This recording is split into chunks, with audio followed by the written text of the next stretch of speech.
Allez, de retour ici au bowling de Saint-Lô pour le quart de finale du Bowling Promotion Tour 2020 entre la Française Alexandra Lopez et le jeune Maltais Mathieu Magro, que vous avez vu battre lors du match d'ouverture du 18e de finale les deux Français Serge Braga et Valentin Saulnier.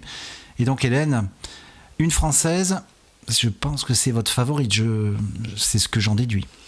Et oui Bruno, bien sûr que Alexandra est ma favorite ce coup-ci. Et la voilà partie sur cette première frame. Et elle laisse la belle-mère. La belle-mère, le 2-8. Alors, petite précision, Alexandra Lopez qui a réalisé 211 de moyenne sur l'ensemble des 24 parties. 211 avec les 8 quilles d'handicap. Alors, je vous précise aussi que les 8 quilles n'apparaissent pas sur le tableau de score. Donc, il faudra les rajouter en fin de match. Mais sur on va dire sur le côté sportif, ces deux joueurs ont réalisé la même moyenne. Un scratch, 203. Donc je pense que ça va être un match relativement serré. Et Alexandra va tenter le spare.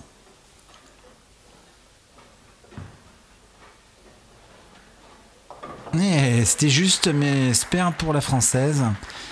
Et on retrouve Mathieu Magro, Hélène, ce grand joueur maltais. Vous avez vu le petit geste de Alexandra qui est dans son match déjà. Oui, j'espère qu'elle va se rattraper sur la deuxième frame parce que le premier lancer était imprécis, mais bon. Petit accident. Et c'est parti pour Mathieu qui réussit un magnifique strike. Une très belle boule du Maltais. Un joueur avec une technique d'une fluidité assez impressionnante, mais par contre, il reste pas longtemps en équilibre au moment du lancer. C'est assez étonnant pour un joueur de ce niveau. Alors Mathieu Magro, qui est venu avec son papa derrière, vous le voyez avec le masque derrière la coupe. Et petite caractéristique, je vous l'avais déjà dit, mais c'est le plus jeune joueur à avoir réalisé le score parfait sur l'île de Malte. Donc c'est quand même quelque chose à souligner. Il est membre également de l'équipe maltaise. Et doublé, il attaque très très bien ce quart de finale. Il met la pression à Alexandra, Hélène, et il va falloir qu'Alexandra réagisse tout de suite. Et je suis curieuse de savoir quel est le poids de la boule de Mathieu. Il joue en 15 livres, 15 livres, tout comme Alexandra d'ailleurs. Et donc Alexandra ne fait pas sa technique habituelle qu'elle avait utilisée lors des matchs de l'équipe de France aussi à Angers. Deux boules différentes, elle garde la même boule. Une boule Pearl et strike. Bien joué Alexandra. Belle réplique. Et on revoit cette boule avec cette caméra arrière. Une boule qui arrive vraiment pleine poche. Là, il n'y a vraiment absolument aucun suspense. Ça fait strike. Et elle se prépare sur la troisième frame. Elle a l'air assez détendue. Ouais, mais très concentrée. Allez, ça serait bien de doubler Alexandra.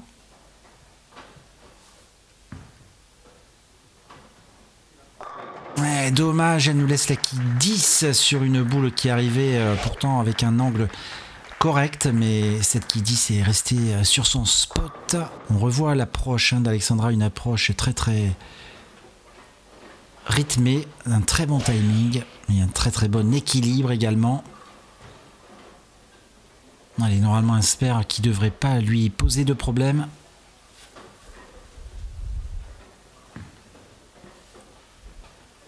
Oui, en effet, pas de problème sur cette quille 10. Et Mathieu enchaîne.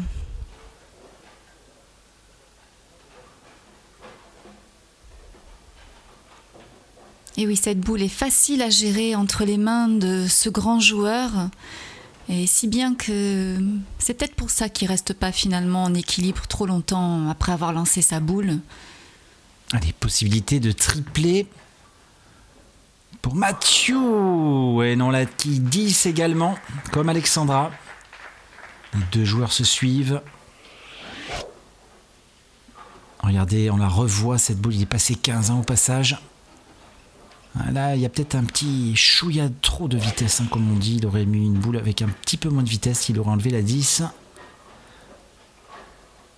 Allez, le spare, normalement, également une formalité pour lui. Tout comme Alexandra qui joue un petit peu avec son éventail derrière, vous l'avez vu. Il fait un petit peu chaud à Saint-Lô au bowling, spare, bien joué Mathieu. Mathieu qui reste bien dans le match. Alors regardez son approche à Mathieu. Une approche très fluide, très très technique. Et regardez comme il part très très vite dès qu'il a envoyé la boule. C'est pas ce qu'on préconise. Alors je dis ça pour tous les téléspectateurs qui nous écoutent et les jeunes joueurs. Restez bien en équilibre quand vous envoyez votre boule. C'est primordial au bowling. Allez, Mathieu enchaîne sur cette frappe numéro 4. Encore un petit souci, là j'ai vu d'équilibre. Oh là là là là, il nous laisse la quille 9 là-dessus. Il n'est pas chanceux. Et peut-être qu'il est moins à l'aise qu'Alexandra. Il pensait le faire, ce strike. Oui, la quille 9, et là c'est pas de chance. Allez, encore un spare normalement assez facile. Toujours avec sa boule dure, sa boule de spare. Oh là là là là, j'ai parlé trop vite, il fait une open. Et ça, c'est pas bon en quart de finale. Il y a une place en demi qui se joue, il faut surtout pas faire de trou comme ça, Mathieu. Et ça va pouvoir surtout permettre à Alexandra de prendre confiance et de prendre l'ascendant, Hélène, dans ce match.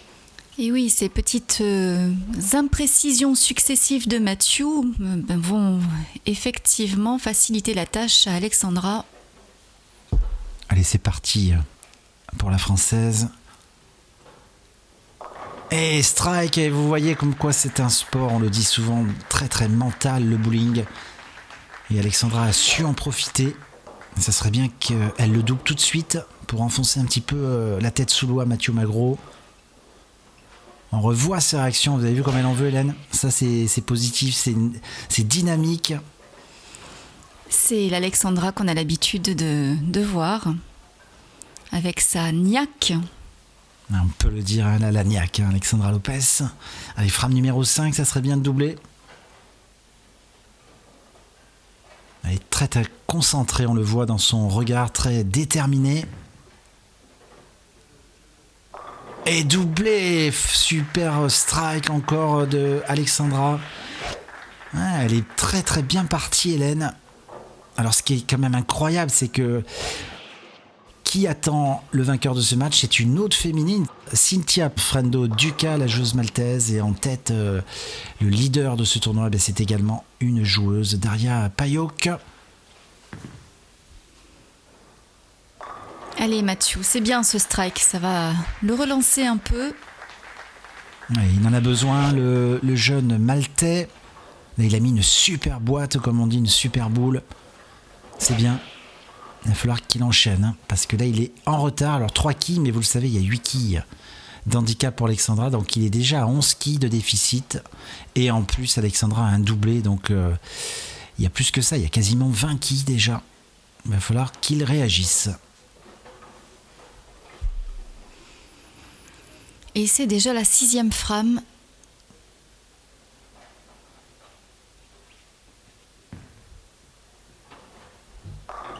Il laisse la quille 10, là, malheureusement. Avec une quille, on a bien vu qu'elle a failli revenir. Mais je l'ai vu tout de suite que c'était pas le messager habituel. Regardez, on la revoit d'ailleurs. Regardez cette quille là qui revient, mais pas comme il fallait. Regardez ses réactions. Il est déçu, Mathieu. Alors il faudrait pas qu'il nous refasse une open, un trou. Oh non, là c'est bien joué. Parce qu'il nous a raté une quille seule, et à ce niveau de jeu, c'est vraiment, il faut pas faire ça. Alexandra Hélène a le match en main, elle pourrait tripler. Oui, ce petit triplé serait vraiment bienvenu pour garantir l'avance. Allez, se concentre Alexandra.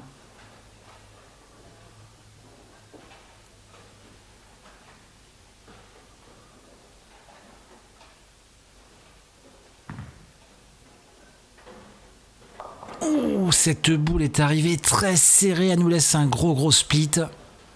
Ah, celui-là il fait mal, hein. On la revoit, regardez, elle est vraiment pleine tête la boule, elle attaque trop la poche.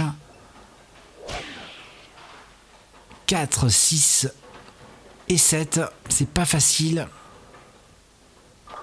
Du coup, elle n'en joue que 2, hein. Ça fait un trou également. Et donc, ça va peut-être permettre de relancer Mathieu Magro, hein, parce que là, avec ce trou, allez, Alexandra, faut se relancer. Hein. Et il se retrouve presque côte à côte, finalement, au niveau du résultat. Il y a encore un petit avantage, hein, pour Alexandra. Mais effectivement, la porte est ouverte maintenant pour Mathieu Magro. Allez, ça serait bien d'enchaîner tout de suite avec un nouveau strike, Alexandra. Oh là là, 7-10, Hélène, là-dessus. Et ça fait très très mal, hein, parce que ça fait 2 splits consécutifs. Sur 2 pistes différentes. Oula, il va falloir qu'Alexandra garde la tête bien centrée. Du coup, une seule quille et 2 open. Oui, regardez sa réaction, elle savait que c'était quasiment injouable, le 7-10.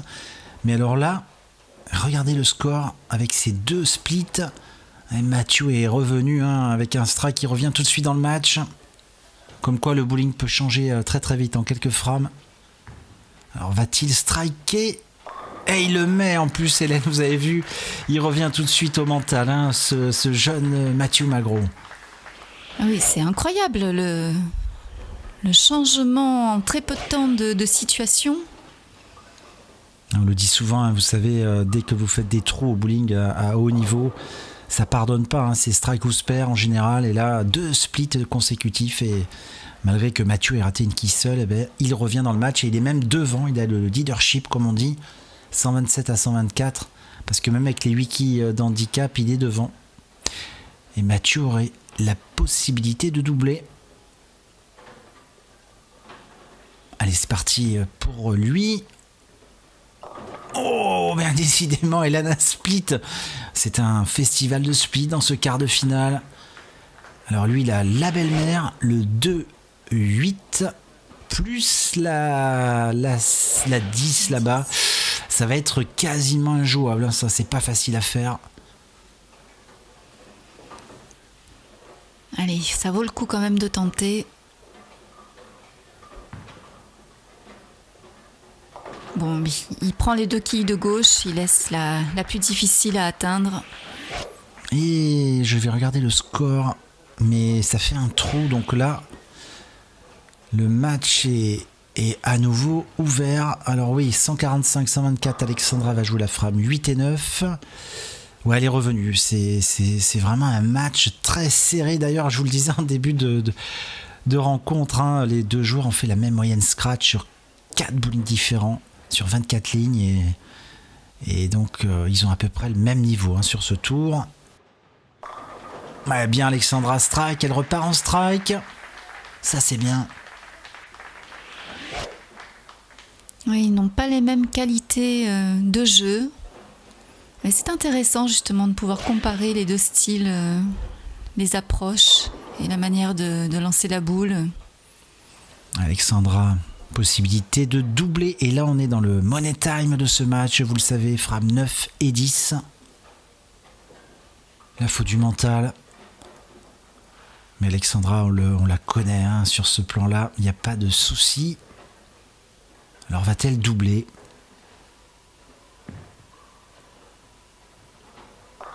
Et oh là là, elle a failli tomber cette quille 10, mais non, elle reste bien sur son spot, comme on dit. Une boule relativement bien jouée. Ouais, elle y croyait, Alexandra. Hein. Et c'est là qu'il faut pas la rater, Hélène. Certainement pas.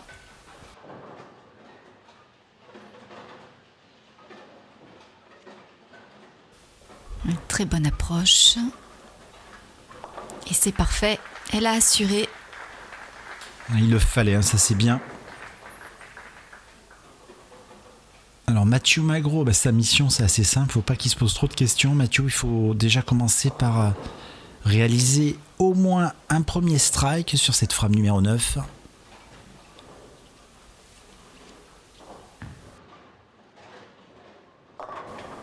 Eh bien, il m'a écouté, très bon brassage des quilles.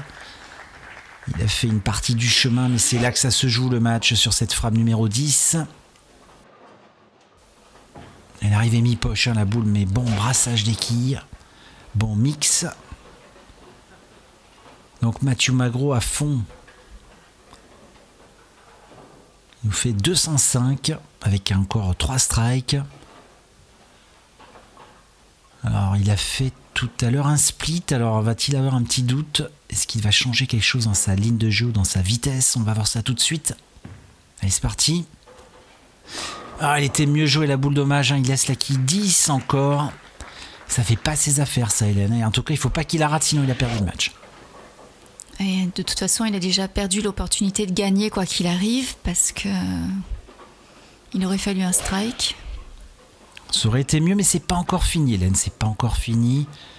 En tout cas, il lui faut ce spare. Ouais, bien joué, spare. Et donc, si je ne vous dis pas de bêtises, avec un strike, il va faire une partie au-dessus de 180. Et Alexandra, il faudra quand même qu'elle fasse au moins un spare. Si elle fait strike sa première boule, ça sera bon. Alors Mathieu Magro, dernière boule. Et strike, et là il le met, du coup c'est dommage parce qu'il aurait mis juste avant, ça aurait été bien mieux pour lui. Et oui.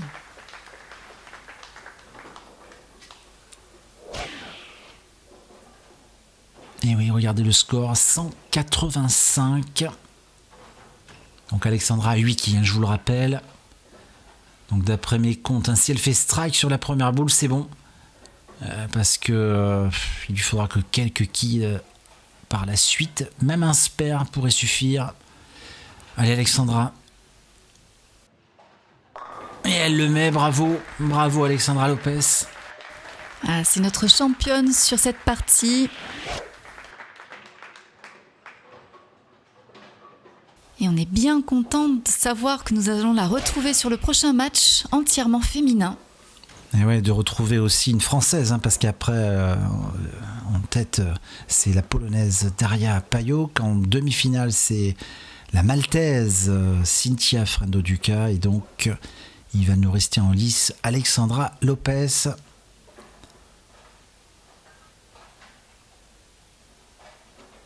Alors, va-t-elle continuer cette série de strikes? Non, elle nous laisse la 10. Donc avec le spare, hein, Hélène elle va nous réaliser 184, donc 184 plus 8, 192, donc c'est bon, il n'y a vraiment pas de souci, même avec un trou, mais bon, il faut quand même faire le spare, c'est important.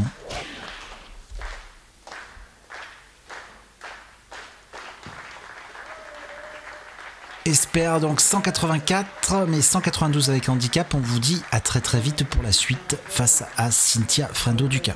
À très vite.